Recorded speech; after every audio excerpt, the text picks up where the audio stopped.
وبركاته. الحمد لله رب العالمين، والصلاة والسلام على رسوله الكريم وعلى آله وصحبه أجمعين، أما بعد. أعوذ بالله من الشيطان الرجيم. بسم الله الرحمن الرحيم. إن الدين عند الله الإسلام. وقال رسول الله صلى الله عليه وسلم: أفضل الجهاد كلمة الحق عند سلطان جائر، وكما قال عليه الصلاة والسلام. புகழனைத்தும் அல்லாஹ் ஜல்லஷானஹு தஆலா ஒருவனுக்கு உரித்தாண்டுமாகுக. சாந்தியும் சமாதானமும் அன்பும் கருணையும்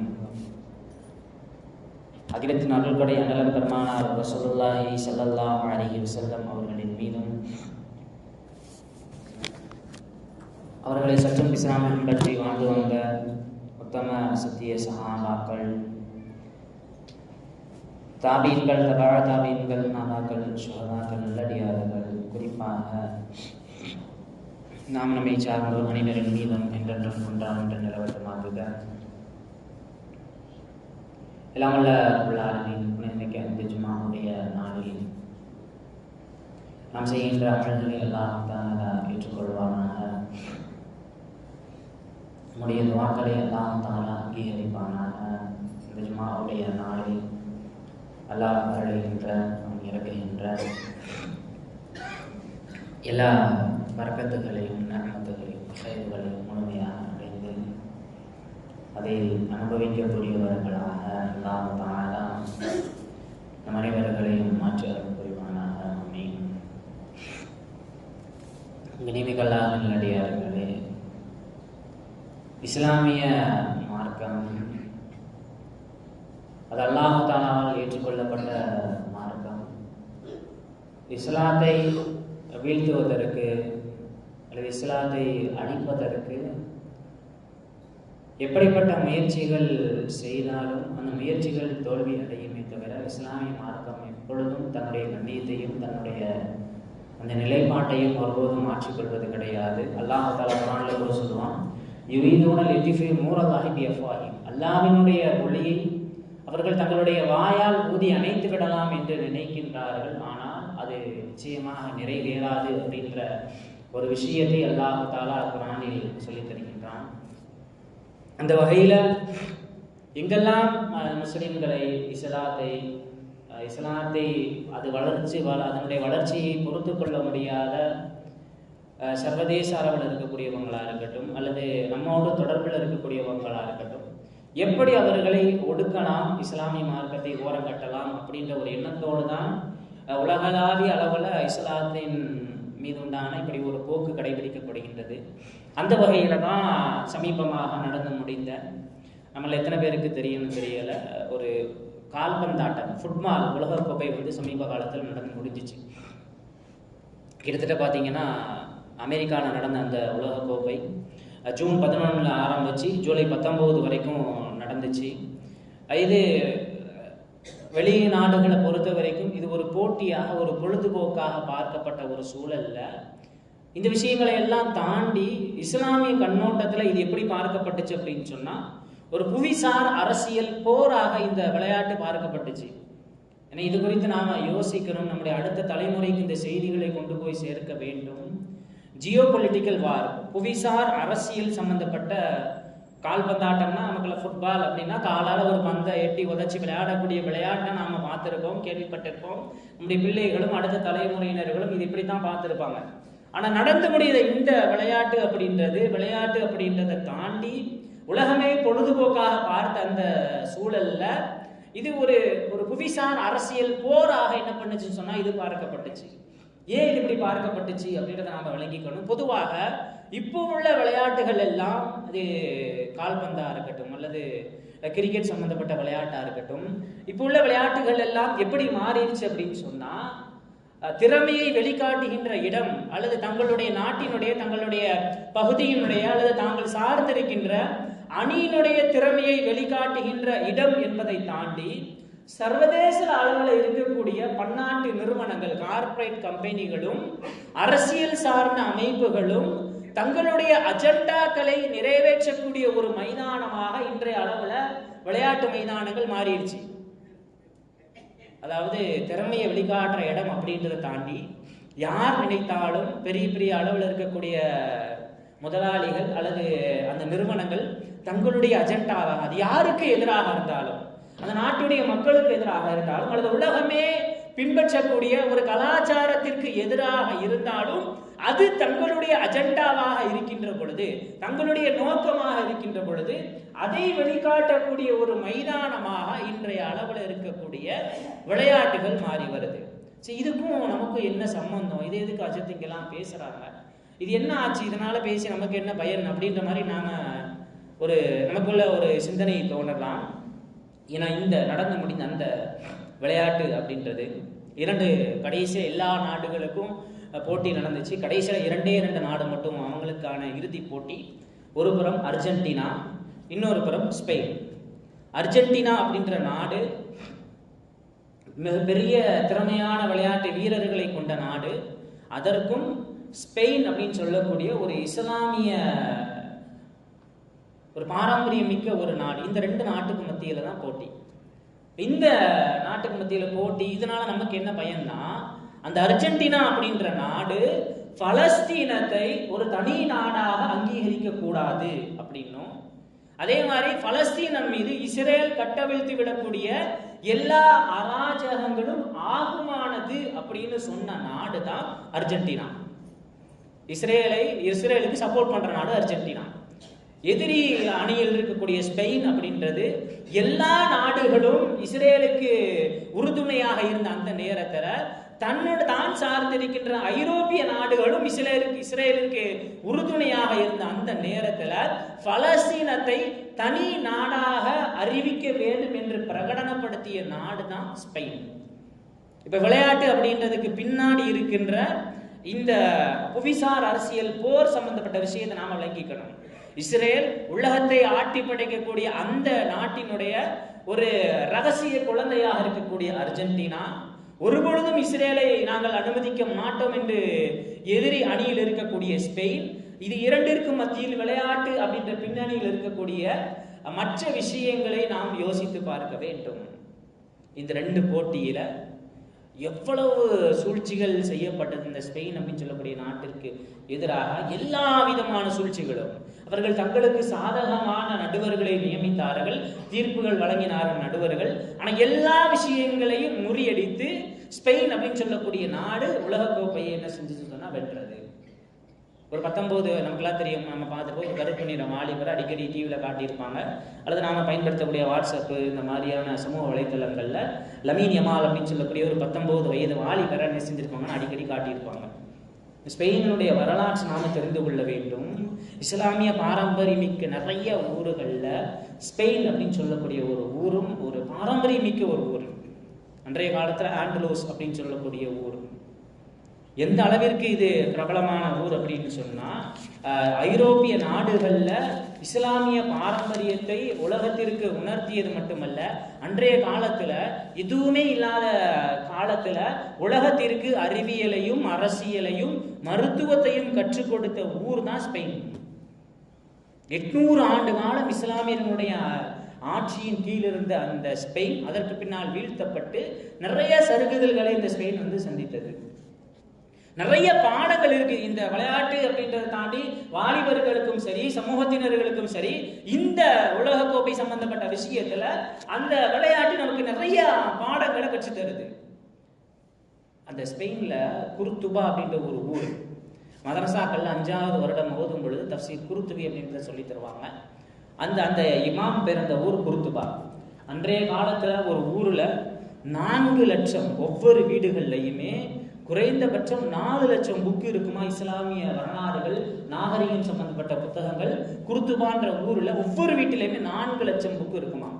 இப்போ நாம் இன்னைக்கு இப்படி நம்ம பிள்ளைகள் திருமணம் முடித்து போகும்பொழுது அவர்களுக்கான விஷயங்களை கட்டில், மெத்த, ஃப்ரிட்ஜு அந்த மாதிரியான விஷயங்களை அனுப்புகிறோமோ, அன்றைய காலத்தில் ஸ்பெயினில் திருமணம் முடிச்சு பெண்கள் போனால் சீராக என்ன செய்வாங்களா, ஒரு வண்டி நிறைய புத்தகத்தை, இஸ்லாமிய வரலாறு நாகரிகம் சம்பந்தப்பட்ட புத்தகத்தை சீராக கொடுத்து வழங்குவார்கள் அப்படின்றது ஸ்பெயினுடைய வரலாறு.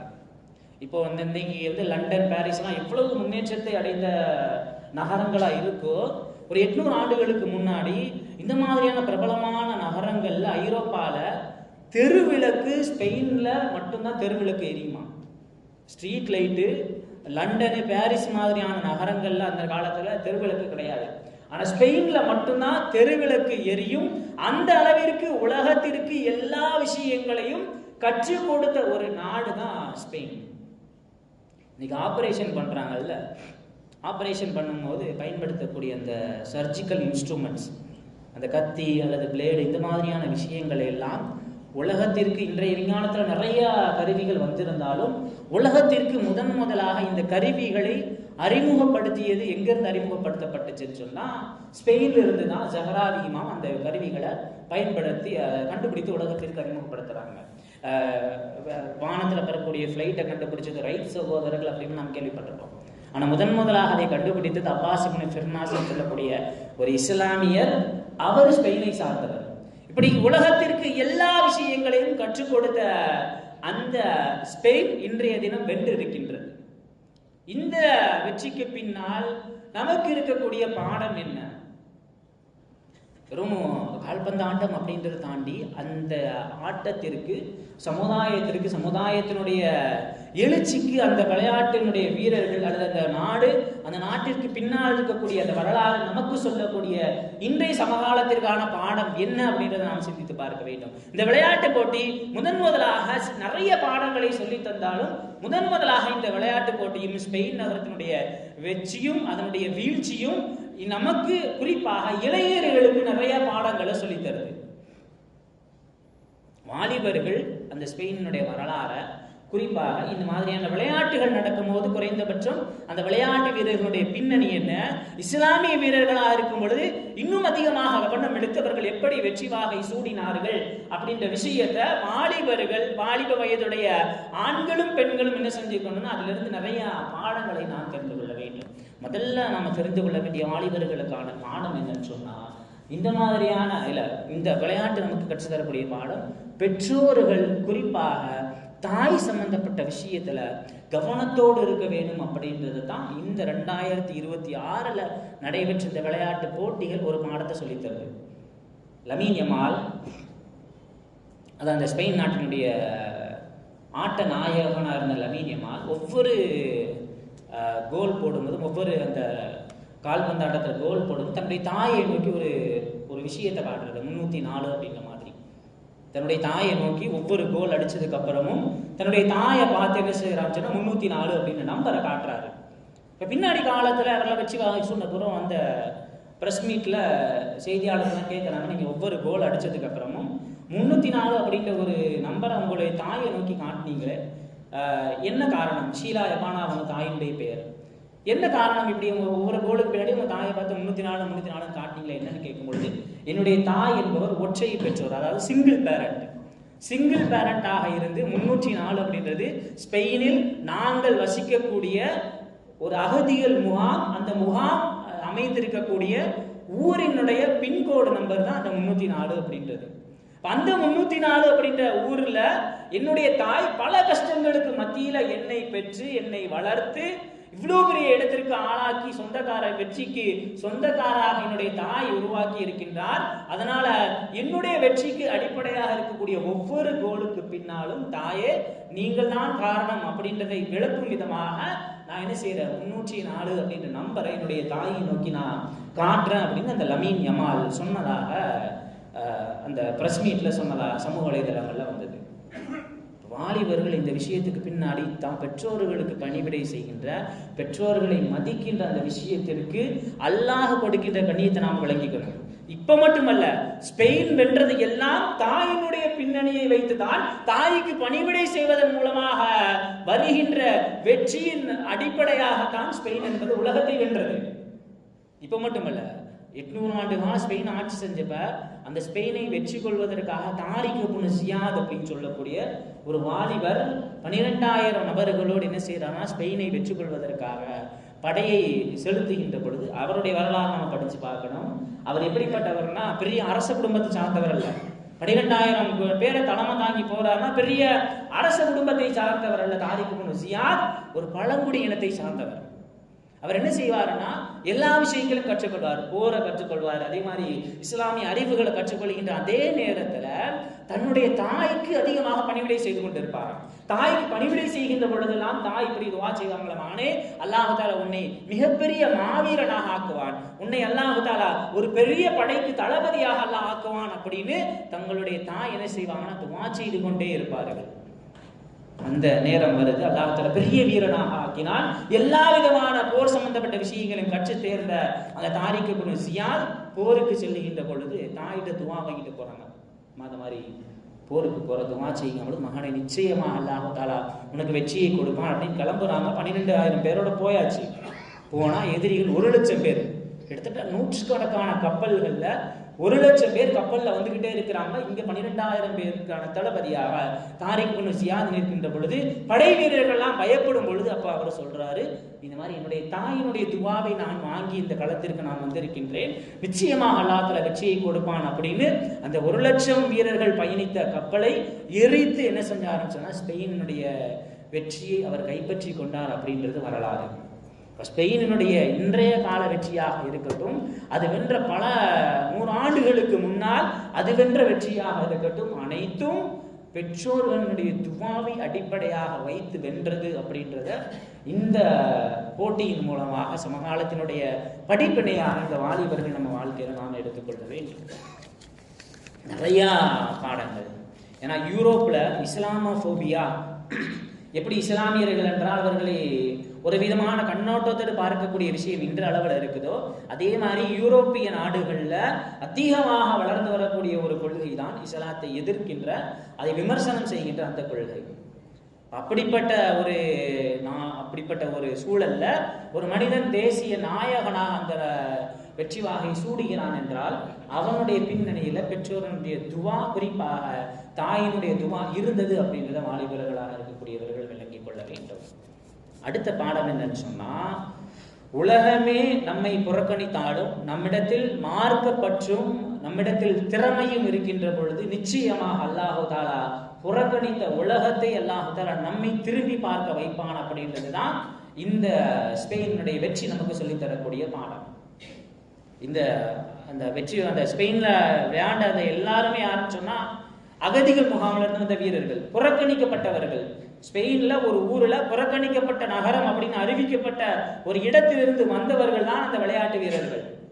அவர்களிடத்தில் இருந்த மார்க்கப்பற்று, அவர்களிடத்தில் இருந்த திறமை நமக்கெல்லாம் தெரியும், பார்த்திருக்கோம். அந்த கடைசி வெற்றி வாகை சூடியதும் அவர் இறைவனுக்கு சஜிதா செய்து நன்றியை வெளிப்படுத்தினார் என்பதாக.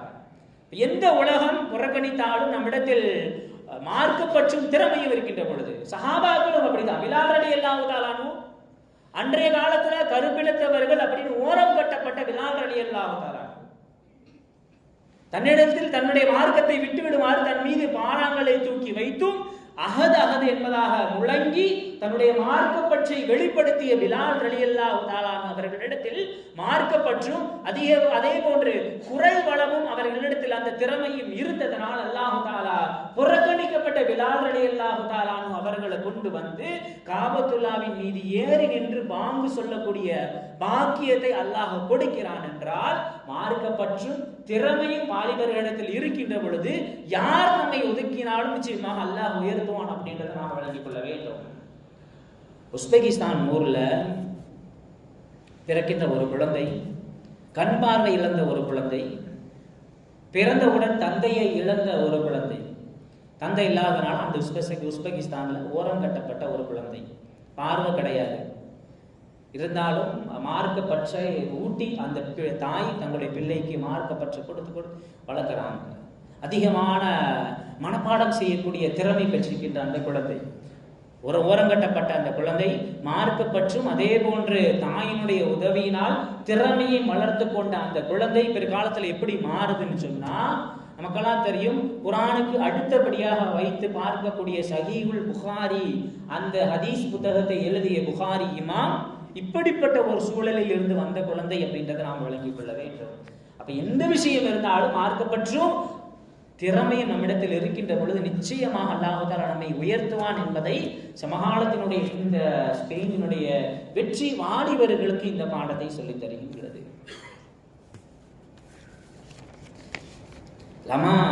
லமீன் யமால் இதான் அவர்கிட்ட இருந்துச்சு, திறமையும் இருந்தது. அதே மாதிரி அவரிடத்தில் மார்க்கப்பற்று, ஒவ்வொரு கோலும் அடிக்கின்ற பொழுது இறைவனுக்கு நன்றி செலுத்துதல், பெற்றோருக்கு அந்த நன்றி தெரிவித்தல், அல்லாஹ் தஆலாவினுடைய அந்த மார்க்கப்பற்றை அவர் வெளிப்படுத்தியதன் விளைவாக இந்த வெற்றி வாகை சூடினார். அதே மாதிரி நிறைய ஒவ்வொரு அசைவுகளும் இந்த சமுதாயத்தினுடைய இளைஞர்களுக்கு பாடமாக இருக்கின்றது. இந்த உலகக்கோப்பை அந்த அர்ஜென்டினாவினுடைய அந்த விஷயங்களுக்கெல்லாம் ஃபவுல் கொடுக்காத ரெஃபரி, ஸ்பெயினுடைய வீரர்கள் செய்யக்கூடிய சின்ன சின்ன விஷயங்களுக்கெல்லாம் என்ன செஞ்சாருன்னு சொன்னால், ரெஃபரி அந்த கார்டு காட்டிக்கிட்டே இருக்கும் பொழுது அர்ஜென்டினா சம்மந்தப்பட்ட விஷயத்தில் ஒரு தடவை காடை காட்டும்போது அந்த வீரர்கள்லாம் சண்டைக்கு போகிறாங்க. ஆனால் ஸ்பெயின் சம்மந்தப்பட்ட விஷயம் அந்த காடை காட்டும் பொழுது எல்லாரும் என்ன செய்கிறாங்கன்னா, பொறுமையாக இருங்க, தங்களுடைய வீரர்களை ஆசுவாசப்படுத்துகிறாங்க, நீங்கள் பொறுமையாக இருங்க, நம்ம பொறுமையாக இருக்கணும் அப்படின்னு. எல்லா சூழ்நிலைகளும் தங்களுக்கு பாதகமாக இருக்கின்ற பொழுது இந்த ரெஃபரி எல்லாமே அவங்களுக்கு அகைன்ஸ்டா, அவங்களுக்கு மாற்றாக தீர்ப்பு வழங்கக்கூடிய நடுவர்கள் தான். அந்த சூழலிலும் அந்த வீரர்கள், குறிப்பாக வாலிப வயதுடைய அந்த வீரர்களிடத்தில் 3 விஷயங்கள் இருந்தது. முதல் விஷயம், அவர்கள் நடக்கக்கூடிய விஷயத்தை உடனே பொங்கி எழுந்து என்ன செய்யல, சண்டைக்கு போகணும் அப்படின்ற ஒரு எண்ணம் பார்க்காமல் அவர்கள் பொறுமையாக இருந்து சபூர் என்று சொல்லக்கூடிய பொறுமை காத்து அல்லாஹ்வின் மீது தவக்குள் வைத்து முன்னாடி இருந்த முயற்சியை விட 2 மடங்கு முயற்சியை வெளிக்காட்டியதன் விளைவாக அந்த உலக கோப்பையை தட்டி சென்றார்கள். வாலிபர்களாக இருக்கக்கூடிய நாம் நம்முடைய வாழ்க்கையில எப்படிப்பட்ட சூழல் நமக்கு பாதகமாக அமைந்தாலும் பொறுமை காத்து இறைவன் மீது அதிகமாக தவக்குள் வைத்து தடைகள் வருகின்ற பொழுது அப்படியே துவண்டு விடாமல் முன் சென்ற முயற்சியை விட 2 மடங்கு முயற்சியை சபருடனும் தவக்குளுடனும் நாம் வெளிப்படுத்துகின்ற பொழுது அந்த விஷயத்தில் நிச்சயமாக அல்லாஹ் தஆலா வெற்றியை கொடுப்பான் அப்படின்ற வாலிபர்களுக்கான பாடத்தை இந்த உலகக்கோப்பை நமக்கு சொல்லித் தருகின்றது. இவ்வளவு பாடங்கள், சாதாரண ஒரு விளையாட்டு அப்படின்றத தாண்டி இவ்வளவு பாடங்களை நமக்கு இந்த உலகக்கோப்பை நமக்கு சொல்லித் தருகின்றது. இந்த ஸ்பெயினுடைய வெற்றி வாலிபர்களுடைய கையில, அதே மாதிரி ஸ்பெயினுடைய வீழ்ச்சியும் வாலிபர்களுடைய கையின் மூலமாக தான் நடந்துச்சு. ஆரம்ப காலகட்டத்தில் ஸ்பெயினை கைப்பற்றலாமா அப்படின்னு உளவாளிகள் என்ன செய்யறாங்கன்னா, உளவு போறாங்க. உளவு போகும் பொழுது ஒரு வாலிபரை சந்திக்கிறாங்க. அந்த வாலிபர் உட்காந்து அழுதுகிட்டு இருக்கிறான். அழுதுகிட்டு இருக்கும் பொழுது அவற்றை காரணம் கேட்பா அழுதுகிட்டு இருக்கு அப்படிங்கும் பொழுது, எங்க ஊர்ல எல்லாருமே போருக்காக வேண்டி கிளம்பி போறாங்க, ராணுவ அதிகாரியாக நாட்டை காப்பதற்கு போருக்காக வேண்டி கிளம்பி போறாங்க, எல்லாருமே கிளம்பி போனாங்க. அப்ப நானும் என்னுடைய தாயிடத்தில் சென்று, தாயே இந்த மாதிரி நான் எல்லாரும் போறாங்களே, நானும் போருக்கு போகலாம் அப்படின்னு ஆசைப்படுறேன் அப்படின்னு என்னுடைய தாயிடத்தினுடைய விருப்பத்தை தெரிவித்த பொழுது அம்மா சொல்லிட்டாங்க, மகனே நீ குரானை மனனம் செய்யாம நீ போருக்கு போகக்கூடாது, போருக்கு போகிறதுக்கு உனக்கு அனுமதி, ஆனால் குரானை மனனம் செய்த ஒரு ஹாஃபிலாக மட்டுமே நீ போர்க்களத்தை சந்திக்க வேண்டும் அப்படின்னு அந்த தாய் சொன்னாங்க. அப்ப என் அம்மா இப்படி சொல்லிட்டாங்க, நான் குரானை மனனம் செய்யாம போருக்கு போகக்கூடாது அப்படின்னு மாதிரி சொல்லிட்டாங்க அப்படின்னு அந்த வாலிபன் சொன்ன உடனே இந்த உளவுத்துறை என்ன செய்யறான்னு சொன்னா, அந்த எதிரி நாட்டுக்கு கடிதம் எழுதுனா, இப்பொழுதைக்கு உங்களால ஸ்பெயின்ல நீங்க கையே வைக்க முடியாது, அந்த அளவிற்கு ஈமானிய பலம் மிக்க வாலிபர்களுடைய நாடாக ஸ்பெயின் இருக்குது. அப்படியே கொஞ்ச நாள் போச்சு. மறுபடியும் உளவாளிகளை ஸ்பெயினை கைப்பற்றுவதற்காக வேண்டி அனுப்புகின்ற பொழுது ஊருக்குள்ள போய் உளவு பார்த்தா அதே மாதிரி இன்னொரு வாலிபன் உட்காந்து அழுதுகிட்டு இருக்கிறான். அவன்கிட்ட காரணம் கேட்கப்பட்டுச்சு, ஏன்ப்பா அழுகிற அப்படிங்கும் பொழுது அப்ப அந்த வாலிபன் சொல்றான், நான் ஒரு பெண்ணை விரும்பினேன், ஒரு பெண்ணை காதலித்தேன், அந்த பெண்ணை எனக்கு திருமணம் செய்து வைக்க வேண்டும் என்று என்னுடைய தாயிடத்தில் போய் கேட்டேன், ஆனா அம்மா அதுக்கு தாய் ஒத்துக்கொள்ளல, அதனால உட்காந்து அழுதுகிட்டு இருக்கிறேன் அப்படின்னு அந்த வாலிபன் பதில் சொன்ன உடனே இந்த உளவாளி எதிரி நாட்டுக்கு கடிதம் எழுதினான், இப்பொழுதுதான் ஸ்பெயினை நீங்கள் கைப்பற்றுவதற்கு சரியான தருணம், இந்த நேரத்துல வாலிபர்கள் ஈமானிய சம்பந்தப்பட்ட விஷயத்துல வீழ்ச்சியில் இருக்கின்றார்கள், அதனால நீங்க வந்தீங்கன்னா இப்பவே நீங்க ஸ்பெயினை கைப்பற்றி விடலாம் என்று எதிரி நாட்டுக்கு அந்த உளவாளி கடிதம் எழுதியதற்கு பின்னால் படையெடுத்து வந்து என்ன செஞ்சாங்கன்னா ஸ்பெயினை கைப்பற்றினார்கள். அப்ப வாலிபர்களுடைய ஒழுக்கம் சம்பந்தப்பட்ட விஷயத்துல, மார்க்கம் சம்பந்தப்பட்ட விஷயத்துல எந்த அளவிற்கு ஈமானிய எழுச்சி மிக்க வாலிபர்களாக இருக்கின்றார்களோ அந்த அளவிற்கு சமுதாயம் பாதுகாப்பான சமுதாயமாக மாறும். எந்த அளவிற்கு வாலிபர்கள் வீழ்ச்சியை சந்திக்கின்றார்களோ அப்பொழுது அந்த சமுதாயம் கண்டிப்பாக வீழ்ச்சியை நோக்கி பயணிக்கும் என்பதை இந்த நடந்து முடிந்திருக்கின்ற இந்த உலக கோப்பையும் ஸ்பெயினுடைய வெற்றியும் வீழ்ச்சியும் நமக்கு சொல்லித் தருகின்றது. இது எல்லாத்துக்கும் மேல இந்த உலக கோப்பை நமக்கு சொல்லித்தரக்கூடிய பாடம் என்னன்னு சொன்னா, அநீதிக்கு துணை போகக்கூடிய யாராக இருந்தாலும், அர்ஜென்டினா பலஸ்தீனத்தை தனி நாடாக அங்கீகரிக்க கூடாது, நாங்கள் இஸ்ரேலின் பக்கம் நிற்கிறோம் என்று பிரகடனப்படுத்திய நாடு அர்ஜென்டினா. அநீதிக்கு துணை போகக்கூடிய நபர்கள் அந்த அர்ஜென்டினால தான், புகழ்மிக்க விளையாட்டு வீரர்கள்லாம் எங்க இருப்பாங்கன்னா அர்ஜென்டினால தான் இருப்பாங்க. அப்படிப்பட்ட புகழ்மிக்க திறமை மிக்க விளையாட்டு வீரர்களை கொண்டிருந்த அர்ஜென்டினா அது இஸ்ரேல் செய்யக்கூடிய அநீதமான காரியத்திற்கு துணை போனதன் விளைவாக எவ்வளவு திறமை மிக்க விளையாட்டு வீரர்களை பெற்றிருந்தாலும் அது இறுதியில் தோல்வியை தழுவியது என்கின்ற பாடத்தின் மூலமாக அல்லாஹ் தஆலா நமக்கு சொல்லக்கூடிய பாடம், அநீதிக்கு துணை போகக்கூடிய ஆள் எவ்வளவு புகழ்மிக்க, எவ்வளவு திறமை மிக்க, எவ்வளவு பலமிக்க ஆளாக இருந்தாலும் அநீதிக்கு துணை போகிறான் என்று சொன்னால் நிச்சயமாக ஒரு நாள் நிச்சயமாக அவன் வீழ்ச்சியை அவன் வீழ்வான் என்பதுதான் இந்த உலக கோப்பை இறுதியாக நமக்கு சொல்லித்தரக்கூடிய பாடம். அது நீமிக்கெல்லாம் அடியார்கள் எல்லாம் வல்ல ரப்புல் ஆலமீன் இது போன்ற சமகால நிகழ்வுகள் நமக்கு கற்றுத்தரக்கூடிய பாடங்களையும் படிப்பினைகளையும் தெரிந்து அதை கொண்டு பயணித்து பாதுகாப்பான உயர்ந்த சமூகமாக மாறக்கூடிய பாக்கியத்தை அல்லாஹ் தஆலா நம் அனைவருக்கும் தந்தருள் புரிவானாக. வாஹிரு தஅவானா அல்ஹம்துலில்லாஹி ரப்பில் ஆலமீன்.